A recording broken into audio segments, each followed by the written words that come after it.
Friend, good morning. আজকে আমার সকালে নাস্তায় পাস্তা। এই কমেন্টটা আমার মনে পড়ে গেল। আজ থেকে 2 বছর আগে আমি একবার সকালে টিফিনে নাস্তা বানিয়েছিলাম, মানে সকালের টিফিনটা পাস্তা বানিয়েছিলাম। তখন আমার এক দাদা সন্দীপদা আমাকে কমেন্ট করেছিল নাস্তায় পাস্তা। কথাটা আজকে খুব মনে পড়ে গেল।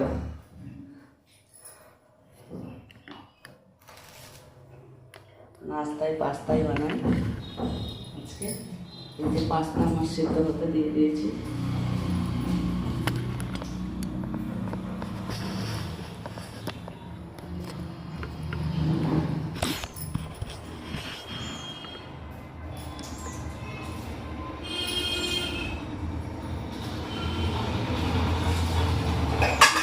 সিদ্ধ হচ্ছে ততক্ষণ আমি রান্নাগুলো করে নিই। এই যে পেঁয়াজ কেটে রেখেছি।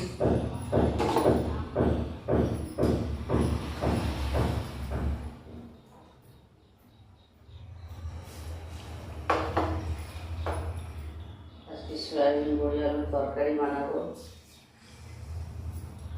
সয়াবিনগুলো ভিজিয়ে রেখেছি।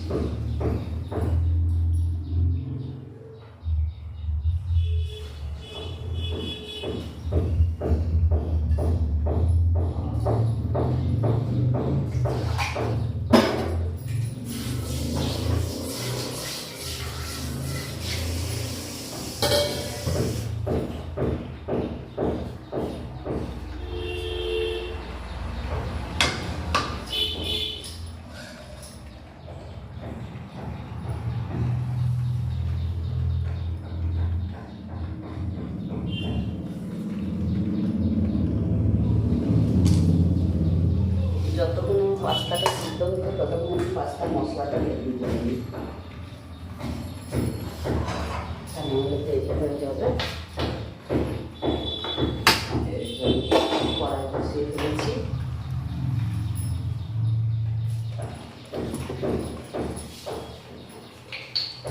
আমি তো খুব সহজ প্রসেসে পাস্তা বানাই। আজকে বানাচ্ছি অনেকদিন পর, যদিও আজকাল খাই না, তো প্রত্যেক দিন একঘেয়ে টিফিন হয়ে যাচ্ছে, ভালো লাগছে না। তার জন্য মনে একটু পাস্তাই বানিয়ে দিই।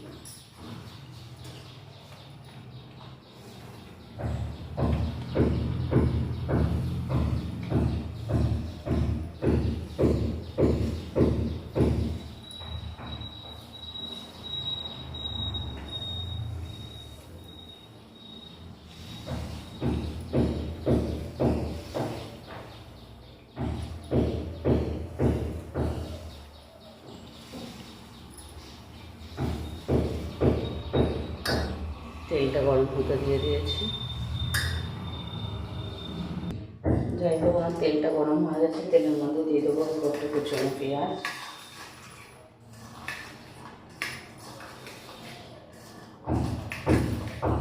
পেঁয়াজটাকে আমি একটু ছুড়ে দিচ্ছি, তারপর দাঁতে বানিয়ে রাখবো।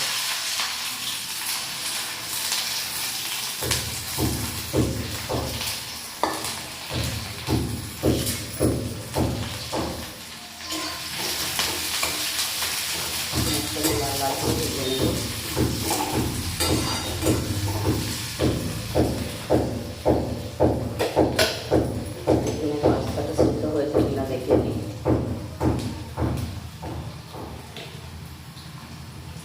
এখনো সম্পূর্ণ সিদ্ধ হয়নি, আর একটু সিদ্ধ হলে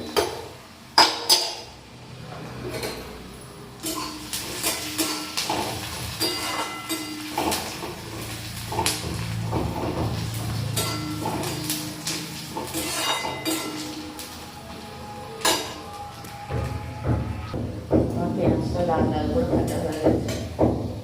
এবার এর মধ্যে দিয়ে দেবো টমেটো, পেঁয়াজ, আদা, রসুন, এটাকে খুব সুন্দরভাবে ফ্রাই করে দেবো।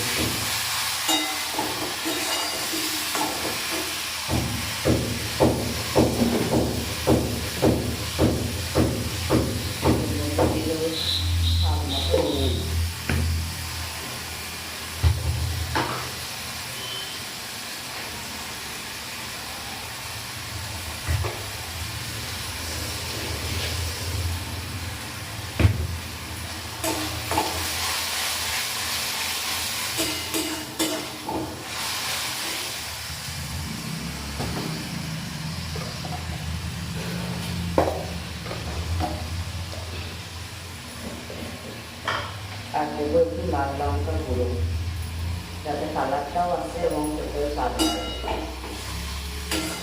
আর এর মধ্যে তো হলুদ দেবো না,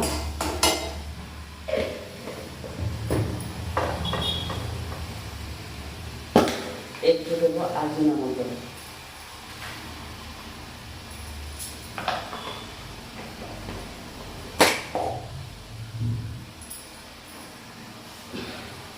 আর দিয়ে দেবো সামান্য একটু সয়া সস।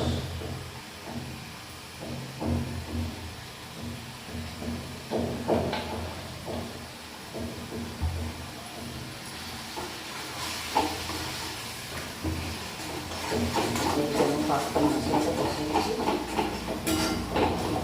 মশলার গন্ধটা নিয়ে যাবে, পাস্তা সিদ্ধটা এর মধ্যে মিক্স করবো।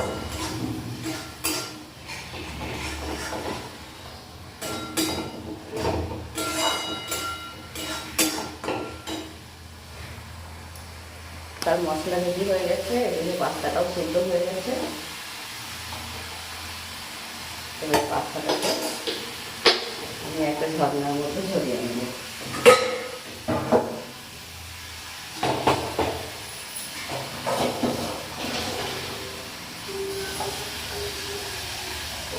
ঠান্ডা জল দিয়ে ধুয়ে নেব।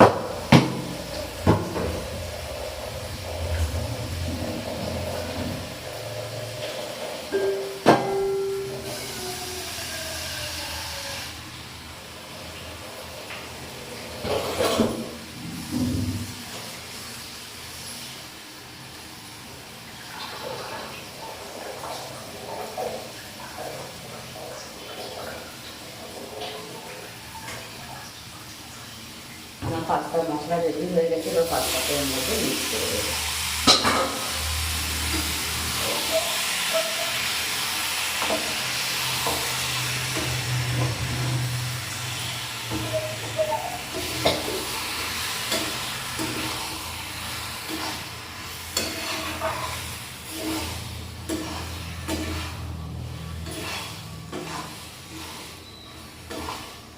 আমার পাস্তা হয়ে গেল রেডি। আপনারা কারা এই প্রসেসে পাস্তা বানিয়ে খান আমাকে একটু জানাবেন, আর আমার প্রসেসটা ঠিক আছে কিনা, কারণ এইভাবে খেতে একটু স্বাদ লাগে, টেস্টি হয়, যার জন্য আমি এই প্রসেসেই বানাই। আমার পাস্তা রেডি হয়ে গেছে।